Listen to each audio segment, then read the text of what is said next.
রাজ্য সরকার বারবার চাইছে আইএসএফ ঘরে ঢুকে যাক। সেই জন্য আজকে কলকাতা হাইকোর্টে রাজ্য সরকারের পক্ষ থেকে অ্যাডভোকেট জেনারেল বারবার বলছিলেন যে ফাউন্ডেশন ডে তথা অধিকার দিবসটা যেন ইনডোরে হোক, যে কোনো ইনডোর চাইলে সেখানে দিয়ে দেবে। আরে ভাই, আমরা মানুষের অধিকার নিয়ে অধিকার সমাবেশ করছি। কিসের অধিকার? যেভাবে কেন্দ্র সরকার কালা বিল অ্যামেন্ডমেন্ট আছে, ওয়াকফ সম্পত্তি দখল করে নেওয়ার চেষ্টা করছে, কেন্দ্র সরকারের এই অ্যামেন্ডমেন্টের বিরুদ্ধে আমরা অধিকার সমাবেশ করছি। আদিবাসীদের জল জমি জঙ্গলের স্বাভাবিক অধিকার কেড়ে নেওয়ার চেষ্টা করছে কেন্দ্র সরকার, তার বিরুদ্ধে বলছি আমরা।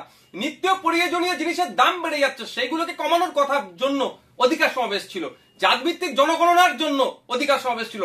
যেভাবে বিভিন্ন রাজ্যে মুসলমান হওয়ার জন্য, দলিত হওয়ার জন্য, আদিবাসী হওয়ার জন্য পিটিএ মেরে দিচ্ছে, তার বিরুদ্ধে, মহিলাদের উপরে যে অত্যাচার চলছে তার বিরুদ্ধে আমরা এখানে সেগুলো বন্ধের জন্য অধিকার সমাবেশ ডেকেছিলাম।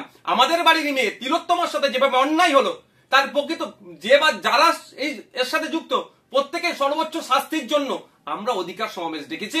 আমরা মাদ্রাসা সহ শিক্ষা প্রতিষ্ঠানের শিক্ষক নাই, শিক্ষক শূন্য অবস্থা শিক্ষা প্রতিষ্ঠানগুলো চলছে, ফলে বুনিয়াদী শিক্ষা ধ্বংস হয়ে যাচ্ছে।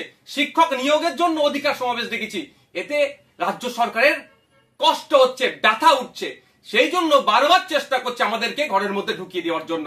আজকে কলকাতা হাইকোর্টে আমাদের পক্ষ থেকে যিনি আইনজীবী ছিলেন শামীম ফিরদৌস সাহেব সম্মানীয় বিচারপতিকে এই বিষয়গুলো তুলে ধরেছেন, এবং বিচারপতির আমাদের পক্ষেই আমি মনে করছি রায় এসেছে। রাজ্য সরকারের মুখ পুড়েছে, এদিকে দিয়ে আমাদের সমাবেশকে আটকাতে পারলো না। আমাদের ওখানেই শহীদ মিনার চত্বরে বেলা 12টা থেকে আগামীকাল সমাবেশ হচ্ছে, সেটা কলকাতা হাইকোর্টের রায়কে মান্যতা দিয়ে আমরা করব।